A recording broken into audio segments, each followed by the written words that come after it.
Nous sommes dans Genèse. Genèse chapitre 1. Genèse chapitre 1.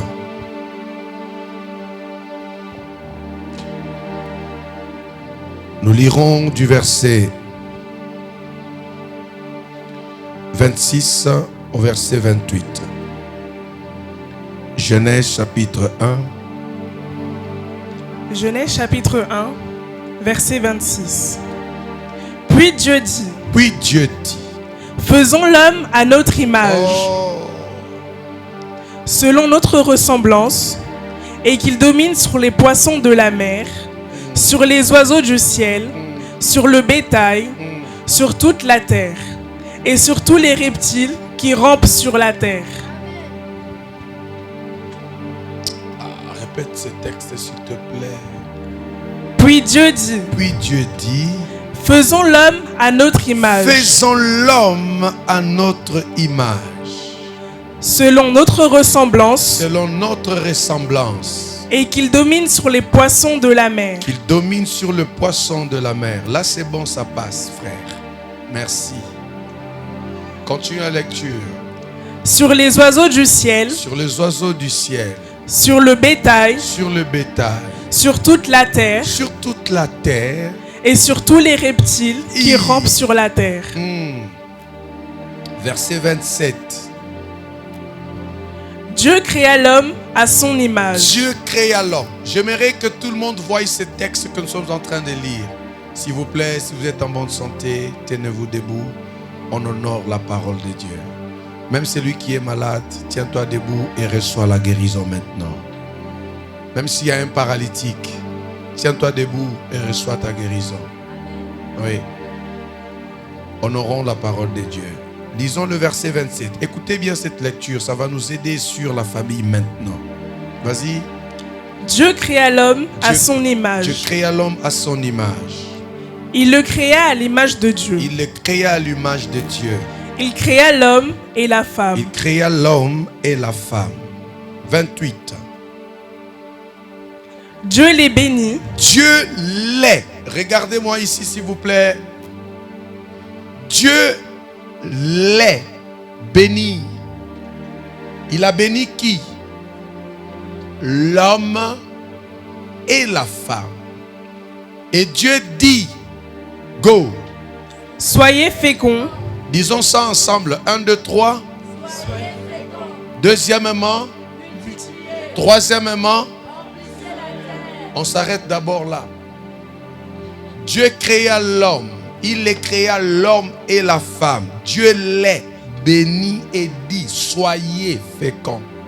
On peut s'asseoir. Je vais aller vite à mon introduction ce matin sur la famille. Ce sera notre premier culte de famille. Je vais vraiment aller vite. Le dictionnaire définit la famille comme étant un ensemble formé de père, de la mère et des enfants. On ne peut pas parler de la famille sans qu'il y ait les parents et les enfants. La famille, c'est le père. La famille, c'est la mère. La famille, c'est les enfants.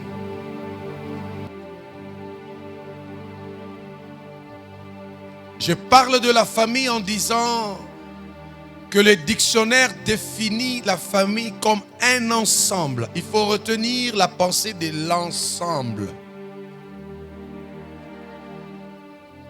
Formé du père, de la mère et des enfants. Ça, c'est la définition de la famille et c'est vrai. Mais ce matin, retenez deux choses. Je voudrais vous parler du concept famille selon Dieu. Je voulais vous ressortir la pensée de Dieu pour la famille. Mais vous devez comprendre que cet ensemble formé de père, de la mère et des enfants, en matière de concept, ceux qui écrivent, retenez ceci. La famille a comme fondement la pensée et la bénédiction de Dieu. La famille est fondée sur la bénédiction de Dieu. Si nous avons la famille aujourd'hui, si nous parlons de la famille aujourd'hui, la famille a comme base, la famille est fondée, la famille est bâtie sur la bénédiction. Regarde quelqu'un, dis-lui, la famille est bâtie, fondée sur la bénédiction de l'Éternel. La famille n'est pas fondée sur la malédiction. La famille est fondée sur la bénédiction. Et vous devez noter une chose, que la famille n'est pas la pensée de mon père biologique. Ce n'est pas la pensée de votre père ni de votre mère. Votre père et votre mère, mes parents ont trouvé la pensée de famille. Dieu créa l'homme à son image. Dieu le créa l'homme et la femme. Or, on ne parle pas de la famille sans homme et femme au préalable. Avant qu'il n'y ait la famille, il faut qu'il y ait l'homme. Avant qu'il n'y ait la famille, il faut qu'il y ait la femme. Dieu créa l'homme. Il le créa l'homme et la femme. La suite, il dit, Dieu les bénit. Écoutez la première bénédiction. Soyez féconds. Ça veut dire, au-delà de vous, ayez des enfants. Si vous êtes à deux, je ne souhaite pas que vous soyez qu'à deux. Ce que je veux est que vous vous multipliez. Ce que je veux, que vous ayez des enfants. Que vos enfants aient des enfants. Que les enfants des enfants aient des enfants. Alors on parlera d'un peuple. On parlera d'une famille. On parlera des tribus. On parlera des nations. Mais ça sortira de vous. Si j'étais dans une bonne église, on serait déjà en train de dire Amen. Si j'étais dans une très bonne église, on serait en train de dire merci Seigneur.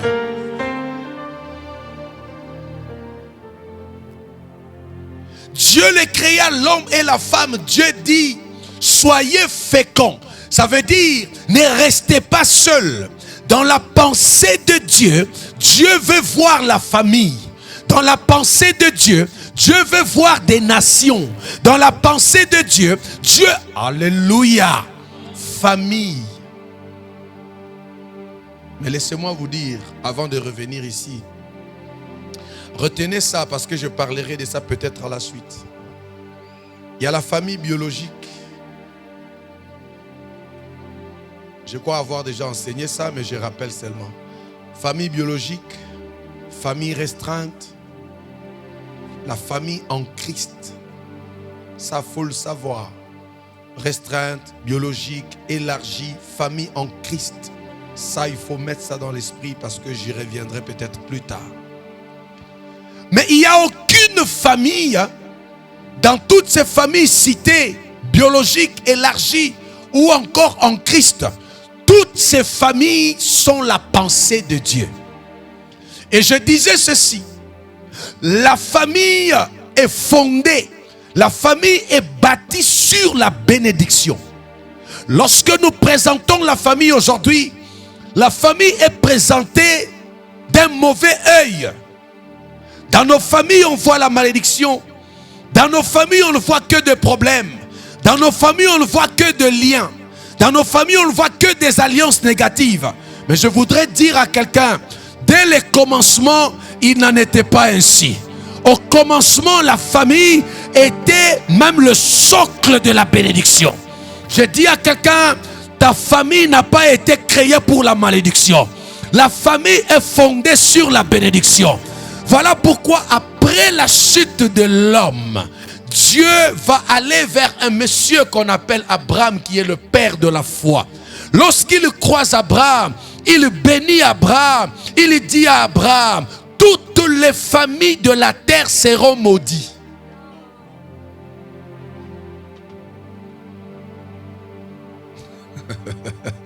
Pourquoi vous avez résisté fort comme ça? Il lui a dit, toutes les familles de la terre seront maudites. Voilà. C'est-à-dire que les familles de la terre ne sont pas maudites. En matière de famille, la famille s'assoit sur la bénédiction. Je bénis une famille ce matin. Je bénis la famille ce matin. Ta famille est bénie. Ton mari est béni. Tes enfants sont bénis. Toi qui n'as pas encore d'enfants, je bénis tes enfants. Toi qui n'es pas encore marié, je bénis ta famille. Je dis que tu es béni. J'annonce que tu es béni. Je dis que ta famille est bénie. Tes avoirs sont bénis. Je parle à celui qui croit ce matin. Tu n'es pas basé sur la malédiction. Celui qui dit que tu es maudit a menti. Parce qu'au commencement, il n'en était pas ainsi. Au commencement, c'était la bénédiction. Dieu les bénit et dit, soyez féconds. Si je suis famille parce que Dieu m'a béni. Dieu n'a pas maudit la famille, Dieu a béni la famille. J'aime quand tu dis un amen en fermant le poing, tu lèves la main, tu dis amen fort. Pendant les vacances comme ça, j'aime une église qui vit. J'aime des gens qui sont vivants.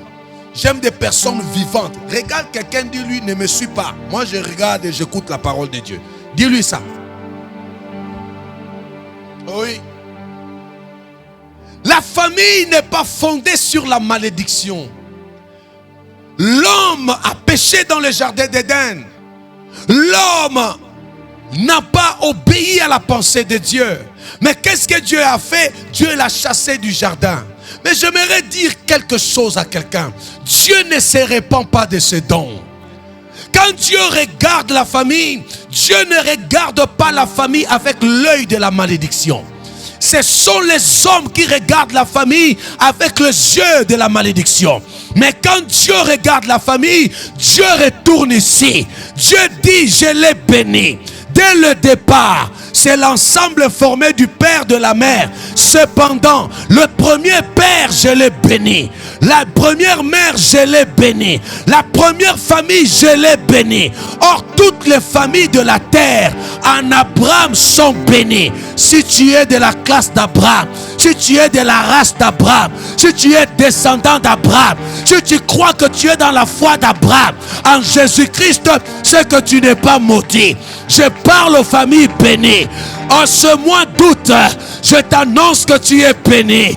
En ce mois d'août, j'annonce que la famille est bénie. Si tu crois bien, dis-moi bien amen. Toutes les familles de la terre seront bénies en toi. On ne peut pas parler de la famille sans faire allusion à la bénédiction. Dieu les bénit et dit, mais quand je lis la Bible, dans Proverbes chapitre 10, le verset 22, la Bible dit, c'est la bénédiction de l'Éternel qui enrichit. Ta famille n'a pas été maudite. Ta famille a été bénie. Même si aujourd'hui tu ne vois rien, sur la famille il y a la bénédiction. Oh, je dis que sur ta famille il y a la bénédiction. C'est la bénédiction de l'Éternel qui enrichit. Et quand Dieu bénit, Dieu ne fait suivre sa bénédiction d'aucun chagrin. Je dis à quelqu'un, le souci, la bénédiction de Dieu est sur la famille. Dieu les bénit et dit, ça veut dire que toi tu prospéreras. Quand tu verras les pleurs, rassure-toi que les pleurs finiront. Je dis les pleurs cessent. Je dis que la malédiction s'arrête. Parce que la bénédiction de Dieu, Dieu ne la fait suivre d'aucun souci. Mais j'ai une question. D'où viennent les soucis?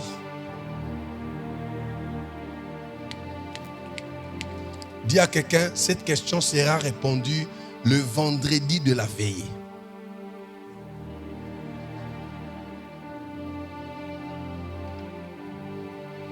Les sources de soucis et de calamités dans les familles. Ça sera vendredi à la veillée. La famille est fondée, je vous donnerai la date bien sûr. La famille est fondée sur la bénédiction. La famille n'est pas assise sur la malédiction. J'aimerais que quand tu regardes ta famille, Oh Clarisse, quand tu regardes tes enfants, quand tu regardes ton mari, quand tu regardes ta famille, ne te dis pas que ma famille est maudite. Regarde ta famille comme Dieu la voit. Oh mon Dieu, je parle à quelqu'un ce matin. Arrête de te soucier pour rien. Quand Dieu bénit, Dieu ne fait pas suivre sa bénédiction de chagrin. La bénédiction de Dieu demeure la bénédiction. Or, la bénédiction de Dieu n'appauvrit pas. Voilà pourquoi il a dit, retournez-moi les textes. Dieu les bénit et dit, soyez féconds. Deuxièmement, remplissez. Troisièmement, multipliez. Ça veut dire que quand Dieu regarde la famille, Dieu voit la famille avec une onction de la multiplication. Je vais dire à quelqu'un ce matin, Dieu ne te voit pas dans la sécheresse, mais Dieu te voit en train de multiplier. Dieu te voit en train de féconder. Dieu te voit en train de produire et de reproduire. Quand tu regardes ta maison, Patrick ne voit pas ta maison dans la malédiction. Même quand tu vois les enfants malades, ne regarde pas la maladie avec l'œil de la malédiction. Regarde derrière la maladie la gloire de Dieu. Parce que Dieu, pour arriver à éclater sa gloire, il passe par des choses qui dérangent les hommes. Je dis à quelqu'un ce matin, celui qui t'a rabaissé pour rien. Celui qui a dit que c'est fini pour toi a déjà menti. Parce que toi, tu as déjà été béni. Tu étais béni depuis Adam. Tu étais béni depuis Abraham. Toutes les familles de la terre seront bénies en Abraham. Je suis fils d'Abraham, je suis béni. Ma famille est bénie. Si tu dis amen fort, j'insiste.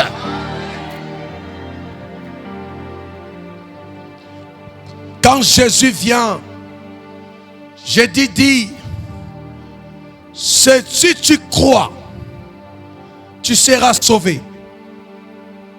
Il ne s'arrête pas là. Tu seras sauvé toi. Pas seul. Parce que Dieu a un œil de gloire, de relèvement, de respect et d'honneur pour la famille. C'est toi qui as cru, mais Dieu ne te voit pas seul. Dieu te voit toi et ta famille. Noé,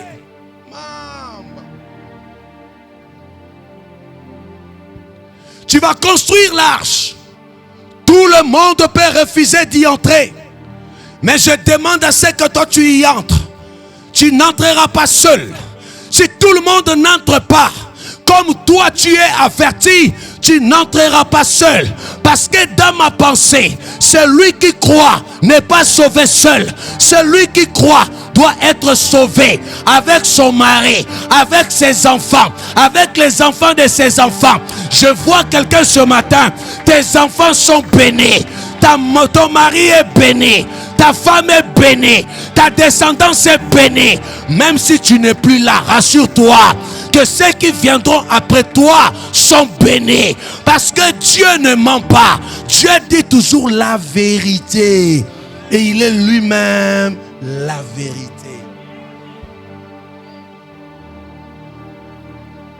Quel que soit ce que tu vis devant toi, rassure-toi que Dieu n'a pas regardé la famille. Oh!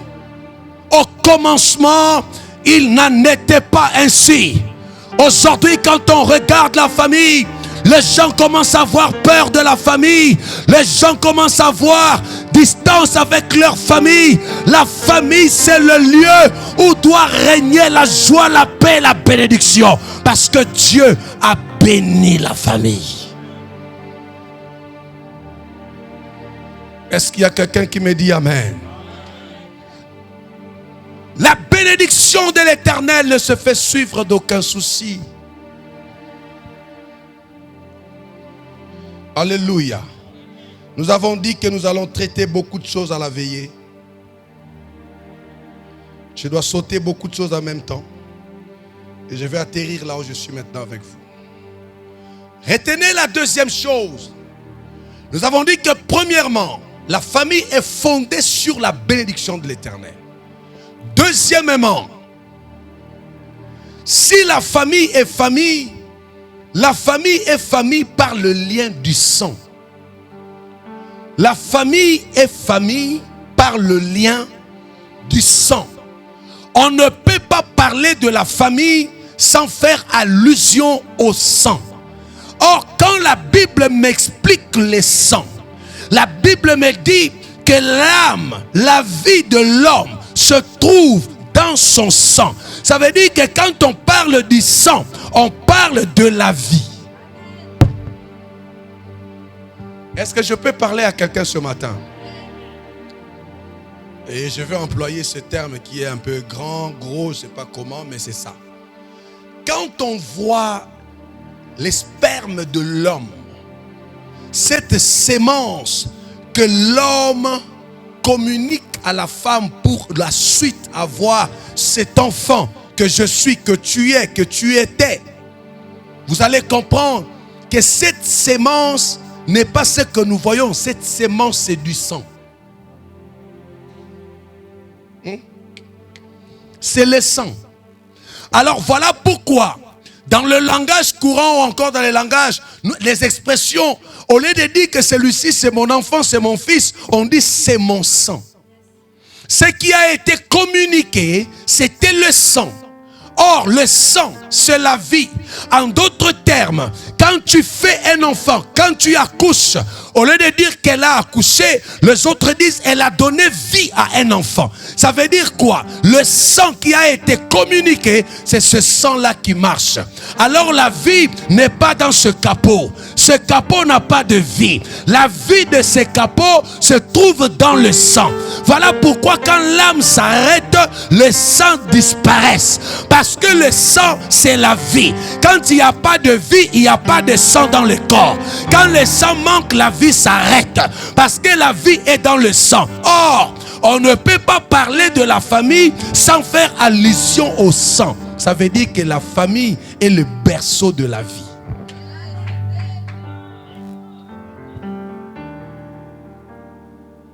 Est-ce que je suis à la chapelle ici?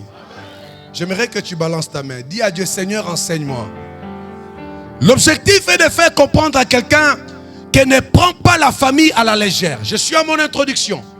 Ne prenez jamais la famille à la légère. On ne pourra pas parler de la famille sans faire allusion au lien. Tu es mon enfant, tu es mon frère, tu es mon père, tu es ma mère, tu es ce que tu es de ma famille parce qu'il y a le sang qui coule en moi, qui coule en toi. On parle de lien de sang. Or, là où il y a le lien de sang, il y a l'alliance.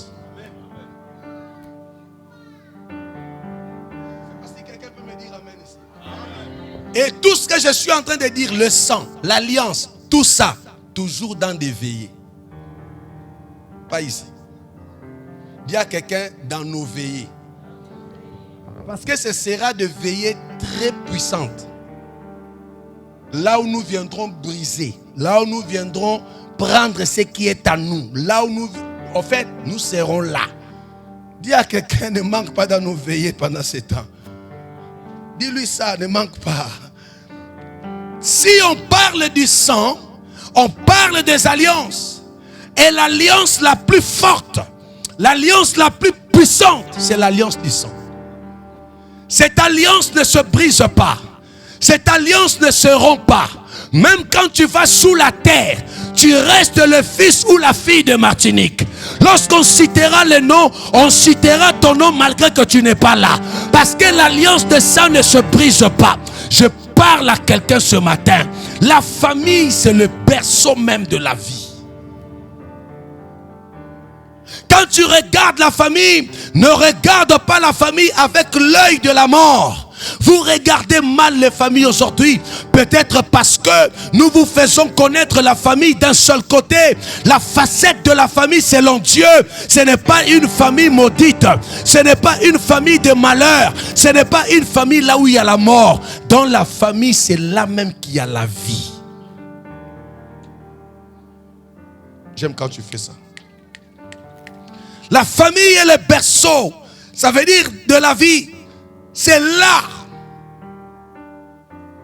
C'est le sang qui crie.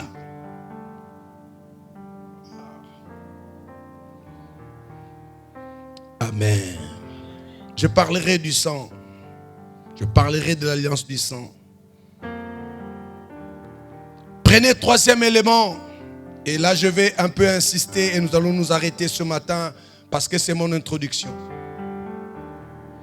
Dans les concepts famille, troisième élément, la famille est la maternité de l'éducation. La famille est la maternité de l'éducation. C'est dans la famille qu'on initie, on enseigne. C'est dans la famille qu'on éduque. C'est dans la famille qu'on instruit. C'est dans la famille qu'on guide. Bien-aimé dans le Seigneur, tu peux venir à l'église. Tu peux aller à ton lieu de travail. J'aimerais dire à quelqu'un, tu peux être pasteur comme moi, mais être mal éduqué.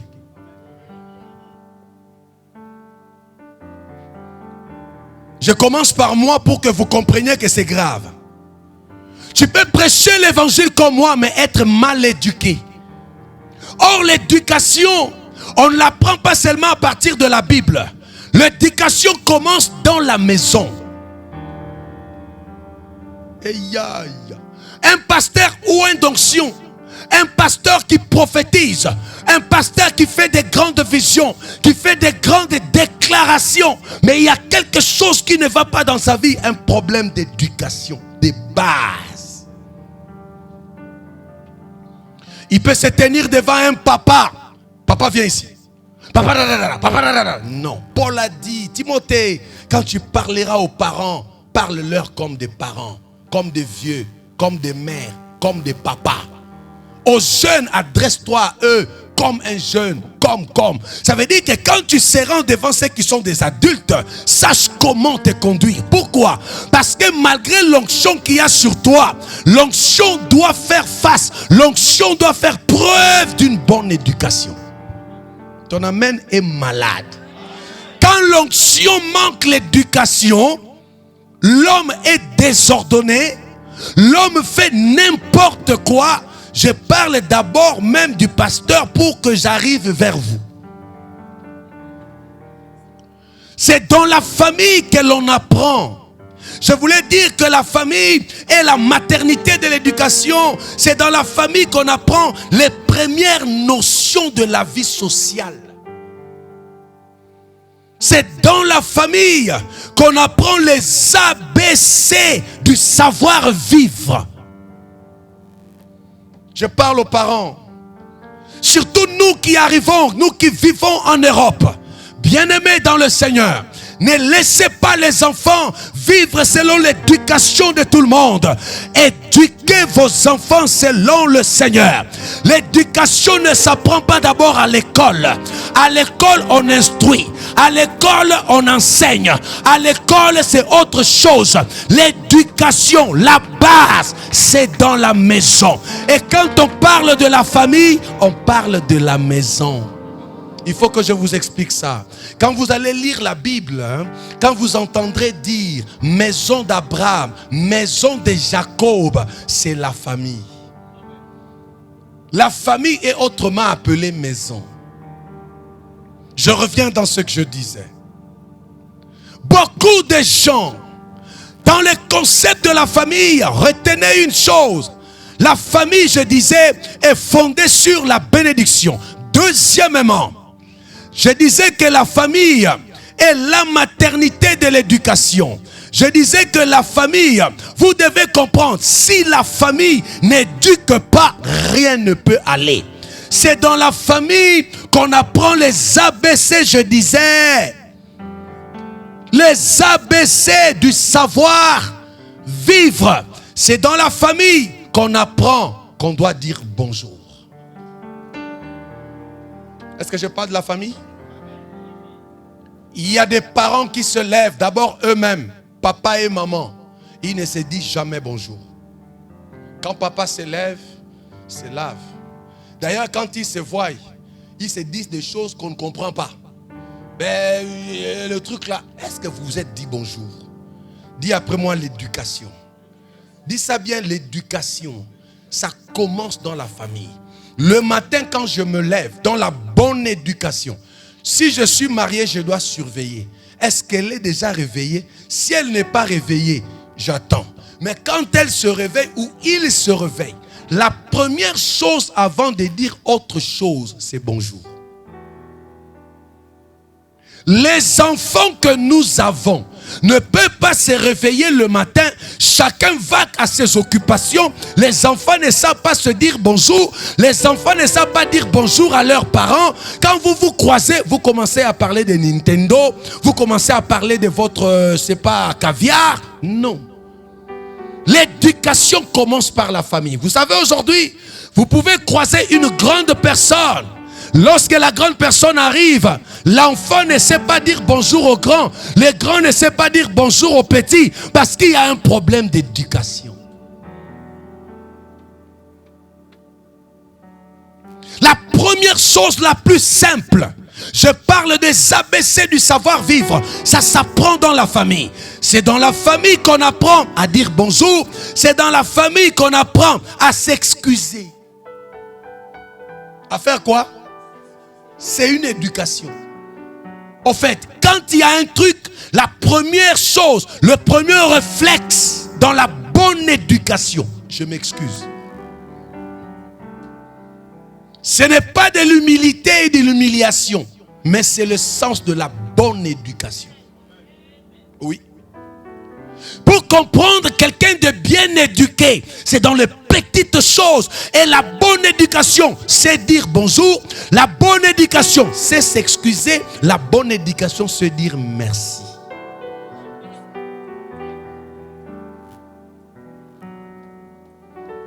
Et quand je parle du merci, je ne suis pas en train de dire aux enfants de dire merci aux parents. Je commence par les parents. Les boss doivent savoir dire merci. C'est mon introduction sur la famille. La famille est le berceau de l'éducation. Église, écoutez-moi. Si vous n'éduquez pas vos enfants, si vous n'arrivez pas à encadrer vos enfants, surtout selon le Seigneur, vous allez détruire la société. Parce que la société commence par la famille. Regardez aujourd'hui, vous allez voir, dans des grandes places, dans des lieux élevés, on n'a que d'autres personnes. Les chrétiens qui se disent enfants de Dieu sont derrière parce qu'il y a un problème. Et la société ne vit pas comme il faut. Vous savez pourquoi? Parce que l'église ne s'investit pas sur les enfants. Oh, regarde quelqu'un, dis-lui, la famille est le berceau de l'éducation, la maternité de l'éducation. Quand on parle de la famille, j'ai commencé par dire que la famille est fondée sur la bénédiction. Ça, il faut le garder. Mais la même famille qui est fondée sur la bénédiction, elle est la maternité de l'éducation. C'est dans la famille qu'on apprend à dire merci. C'est dans la famille qu'on apprend à se respecter. Je ne commence pas par respecter l'autre. Je commence par, c'est dans la famille qu'on apprend à se respecter. Quelqu'un qui se respecte ne parle pas n'importe comment. Quelqu'un qui se respecte doit savoir qu'est-ce que l'autre aime, qu'est-ce qu'il n'aime pas.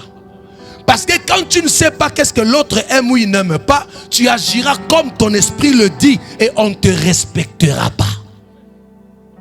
Vous savez, il y a des respects que vous ne recevez pas parce que vous ne vous respectez pas. Il faut que je vous parle. Fais ça, j'enseigne. Quelqu'un qui est bien éduqué se respecte. Je sais où mettre le pied. Je sais où ne pas mettre le pied. Les parents diront, ne va pas partout. Quand tu es avec les gens, voici comment il faut manger. Quand tu es avec les gens, voici comment on parle. Quand tu vois les grands parler, toi tais-toi. Quand tu entends, au fait, ça c'est dans la famille. Est-ce qu'il y a un père ce matin qui peut bien éduquer ses enfants? Est-ce qu'il y a une maman ce matin? Est-ce qu'il y a une famille? Est-ce qu'il y a des aspirants mariés ce matin qui disent Amen?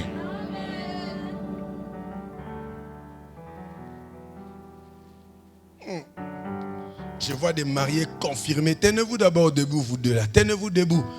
Je vais entendre des acclamations dans la salle. J'aimerais entendre des vrais... Oh, frère, acclamons. Acclamons ce marié-là. Balancez vos mains, mariés, balancez, balancez. Balancez, c'est comme ça. Vous avez vu même que l'accoutrement a changé. Vous avez vu même que les couleurs commencent à se concorder. Il n'y a plus d'habits différents. Quand c'est bleu, c'est... Ah, que l'église me dise encore Amen. Maman Sandra, j'attends ton mariage avec vivacité. Je célébrerai ça ici. Ici, ah ouais.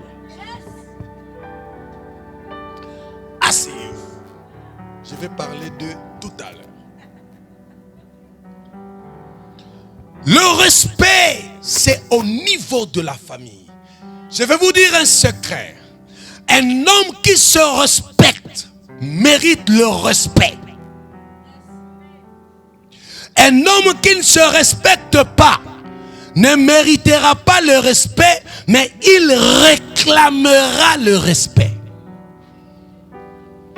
Dis à quelqu'un, ne réclame pas le respect, mérite-le.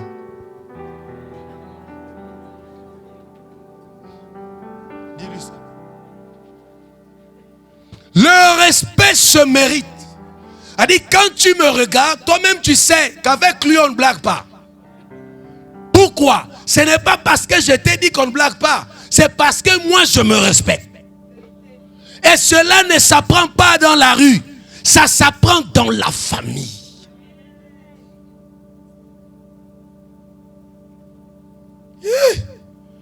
Dans toutes les nations, dans toutes les sociétés, vous allez voir, il y a une question qui se pose souvent. Celui-là est de quelle famille? Celui-là vient d'où? Cette question peut honorer tes parents, tout comme cette même question peut déshonorer tes parents. Maintenant, quand tu viens dans un endroit, tu sais comment on parle. Quand les gens mangent, tu sais comment on mange. Quand les gens agissent, toi tu dis que moi, dans mon éducation, il ne m'a pas été dit de faire comme eux. Je ne ferai pas comme eux parce que mon éducation ne me le permet pas. Et quand tu te respectes, il y a un retour de respect. N'attends pas qu'on te respecte quand tu ne te respectes pas. La famille apprend le respect de soi. C'est dans la famille. La famille étant la maternité de l'éducation. La famille apprendra à son enfant à respecter l'autre. Dis-moi amen, je te parle. Comment peux-tu voir?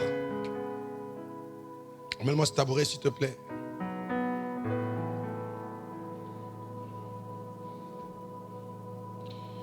Tu trouves quelqu'un assis. Il est en train de parler. Les deux parlent. Comment tu vas? Ça discute.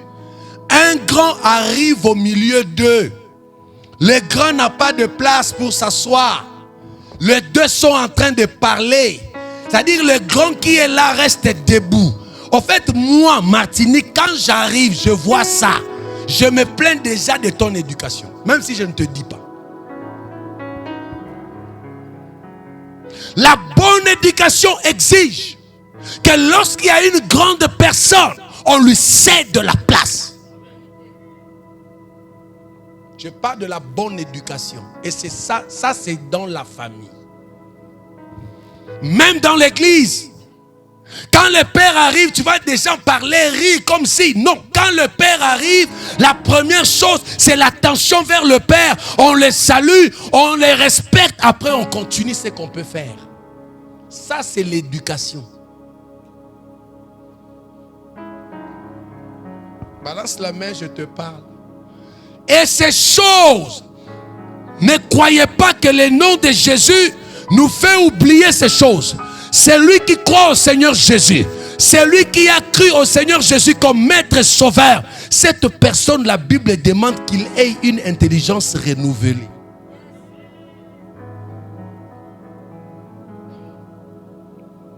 Chrétiens, faites preuve de bonne éducation. Partout où vous arrivez, dégagez la bonne éducation. Et cela commence dans la famille. Éduquez les enfants. Nous qui sommes grands, faisons recours à l'éducation de base.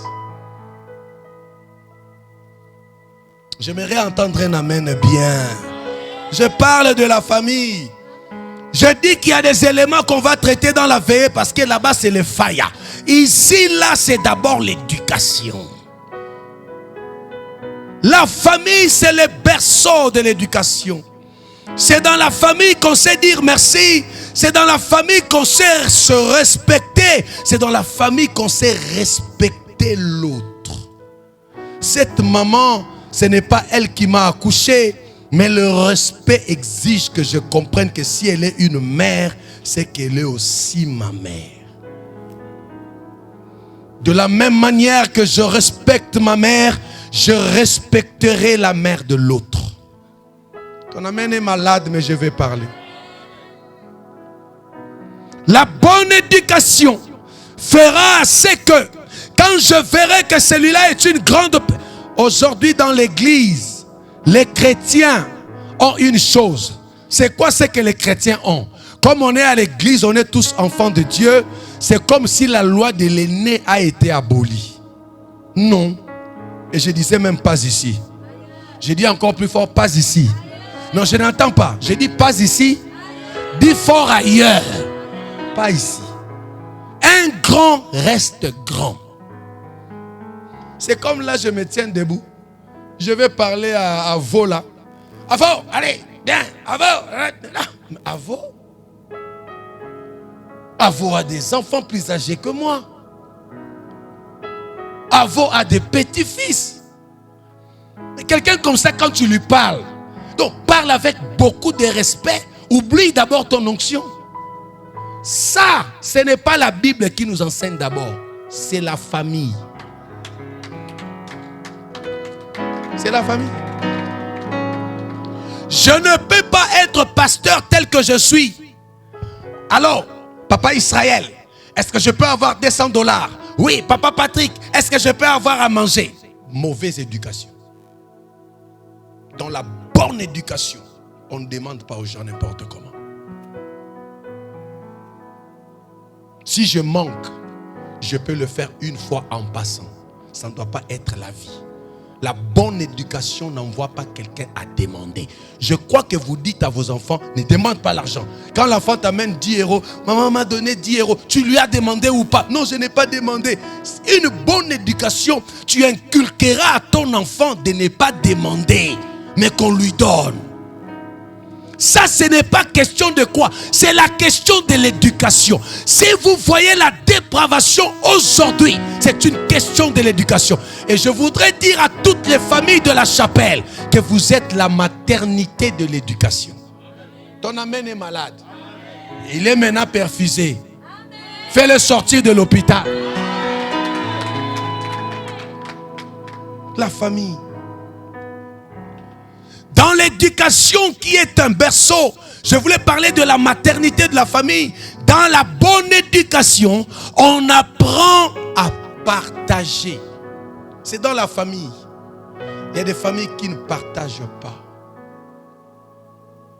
Tu vois vraiment quelqu'un manger, il aime manger seul. Et quand il veut manger, il veut donner à quelqu'un. Tu sens vraiment qu'il donne avec difficulté. C'est un problème d'éducation. Or, le partage est divin.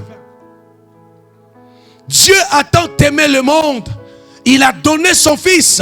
Ici, on parle de la générosité. L'esprit du partage, l'esprit de la générosité s'apprend dans la famille. Quelqu'un me dit amen, je lui explique. Écoutez, moi j'ai grandi dans une famille de 12 enfants. L'obligation dans ma famille était qu'à midi, à moins que tu sois à l'école, midi 13h, tout le monde doit être sur la table. J'ai dit tout le monde. Il n'y a pas celui-là qui fait ça, l'autre. Tout le monde sur la table, c'est l'heure de manger. Et tout le monde prend la nourriture dans cette marmite-là, dans cette assiette-là. Vous vous mettez là. Bon appétit, bon appétit, bon appétit à tous. Vous mangez caca. Ça, c'est déjà l'esprit de commencer à manger avec les autres. Ça s'apprend dans la famille. L'esprit de partager, l'esprit de vivre. Écoutez-moi, Église, ne soyez pas enfant de Dieu en oubliant le savoir-vivre. Un enfant de Dieu qui n'a pas le savoir-vivre a un problème. Je vais vous l'enseigner. Celui qui ne prend pas soin des siens est pire qu'un infidèle. Celui qui ne sait pas prendre soin de sa propre famille est pire qu'un païen. Ça veut dire que l'éducation doit prendre place. Dans une famille, on ne voit jamais papa et maman manger ensemble. Quand papa a faim, moi je mange. Moi je mange. Non, tu as faim, l'autre aussi aura faim. Attends-le manger. C'est une manière de dire à vos enfants, soyez toujours ensemble.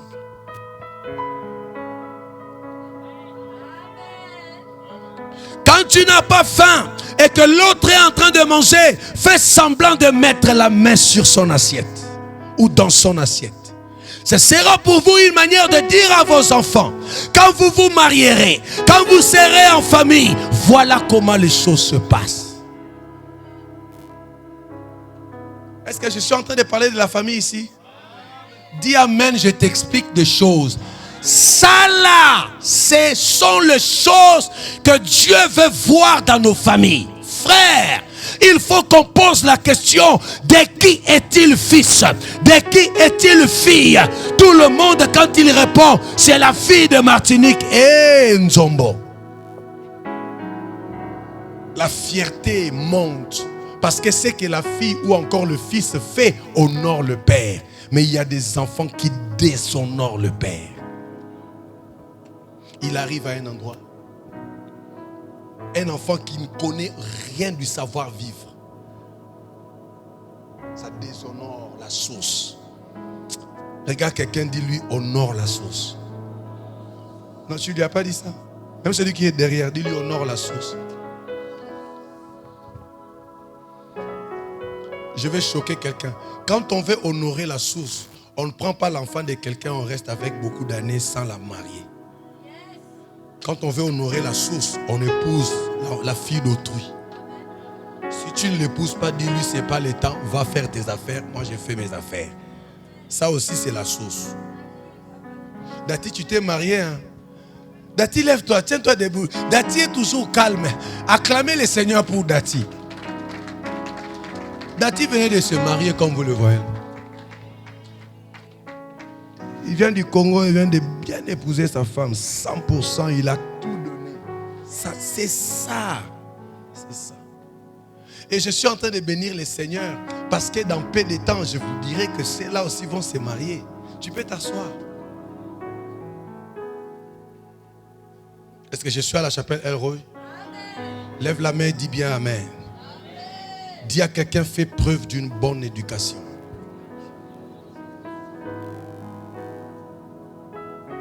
Quelqu'un qui est bien éduqué, il y a des choses qu'il ne fera pas. Il y a des choses qu'il doit faire. C'est comme apprendre à partager, vivre ensemble. C'est dans la famille qu'on apprend la loi de l'unité ou de l'union. C'est dans la famille. Et dans la définition du dictionnaire, rappelez-moi, c'est quoi la famille? Selon la définition du dictionnaire. C'est quoi? Arrêtez-vous là. 1, 2, 3. Encore plus fort. Plus fort. Ensemble. Ensemble. Nous sommes ensemble.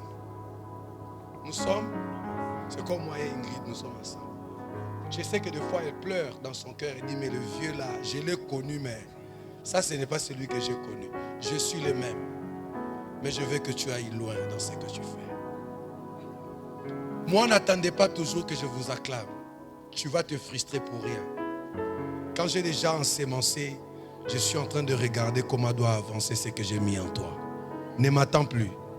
C'est un certain temps que je reviendrai pour te dire que tu as 7 sur 10, tu as 5 sur 10. Depuis les 2 ans, voici là où tu es. Mais si on te dit chaque jour que tu as bien fait, tu ne feras jamais bien. Est-ce que je peux parler à quelqu'un? J'ouvre une parenthèse pour aider tous mes fils et filles maintenant ce matin. Ouvrez vos yeux, regardez-moi, j'ouvre une parenthèse. Nous sommes dans la famille. L'enfant qui vient de naître, regardez-moi très bien et gardez ça tous dans vos esprits. L'enfant qui vient de naître, n'est-ce pas? À 3 mois, 4 mois, 9 mois, vous voyez un matin cet enfant-là en train de faire quoi? De ramper. Quand l'enfant fait ça, qu'est-ce que font les parents? Qu'est-ce que vous faites? Vous acclamez. Vous êtes en joie. Pourquoi vous êtes en joie? Parce qu'un enfant marche à 4 pas. Pourquoi vous êtes en joie? L'enfant vient d'évoluer. Et quand l'enfant là va ramper aujourd'hui, l'enfant rampe demain. Après 2 mois, l'enfant continue à ramper. Vous serez toujours en train d'acclamer. Pourquoi vous n'acclamez plus? Parce qu'il rampe déjà. Mais le même enfant qui avait rampé le premier jour qu'on a acclamé, on ne l'acclame plus. On l'aime ou pas. Mais pourquoi vous ne l'acclamez plus? Et l'enfant demande, papa, le premier jour vous avez acclamé, aujourd'hui depuis là, je n'entends rien de vous. Acclamez au moins parce que je rampe. Quel enfant? Quelqu'un me dit amen, je continue. Le jour où l'enfant finit de ramper, il fait le premier pas comme ça. Maman et papa voient ça. Qu'est-ce que vous faites? Vous criez, vous filmez, vous gardez les éléments. Vous envoyez même aux autres. Elle vient de marcher. Et quand elle fait 1, 2 pas, 3 pas, l'enfant là tombe. Qu'est-ce que vous faites? Oh, vous l'encouragez. Cependant, il est tombé. Quand il s'élève, il commence à marcher. Vous criez. Je crois même qu'il y a une fête. Vous vous réjouissez. Mais depuis que tu avais marché, Ingrid, jusqu'aujourd'hui, ta maman te voit marcher. Il t'acclame parce que tu marches. Mais pourquoi toi tu veux que je t'acclame parce que tu modères? Pourquoi vous voulez que je vous acclame parce que vous produisez? Non, parce que vous êtes déjà dans la chose. C'est lui qu'on acclame beaucoup. C'est celui qui vient de démarrer. Ne soyez pas des enfants, grandissez. C'est comme moi, j'attends que papa vienne me dire, tu as bien prêché, j'attends ça. Je ne sais pas s'il y a quelqu'un. Il a dit, je finis de prêcher, j'attends que tu viennes me dire, ah, tu avais bien. Est-ce que j'ai besoin de ça? Mais si tu le dis, je ne dirai pas non. Mais ça ne peut pas être mon souci. Ce qui est vrai, je sais que je prêche. Ce qui est vrai, je sais que je ne parle pas de moi-même, mais je parle de Dieu. Et si Dieu parle à moi, ça veut dire que chacun aura toujours sa part. Moi, je ferai mon travail. Je ferme la parenthèse et tu as grandi. Tout le monde acclame le Seigneur.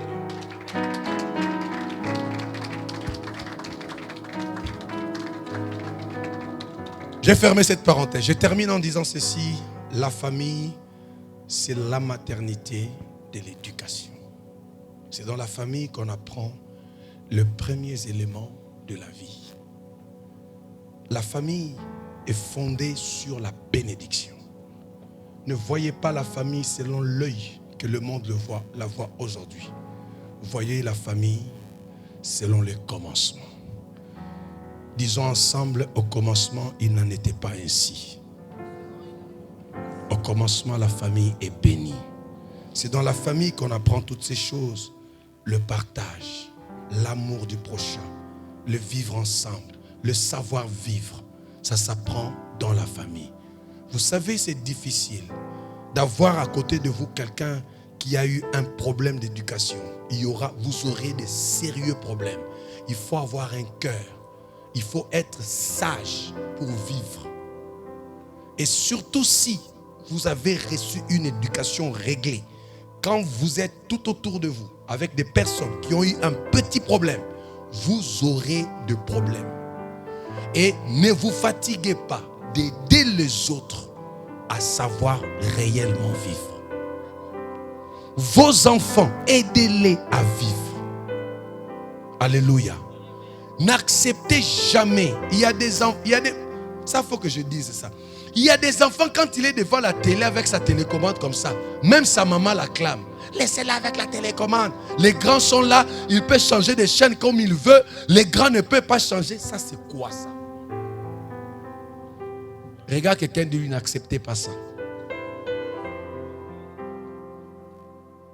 Et finis par dire à quelqu'un, la famille est bénie. Dis-lui, la famille, c'est la maternité de l'éducation.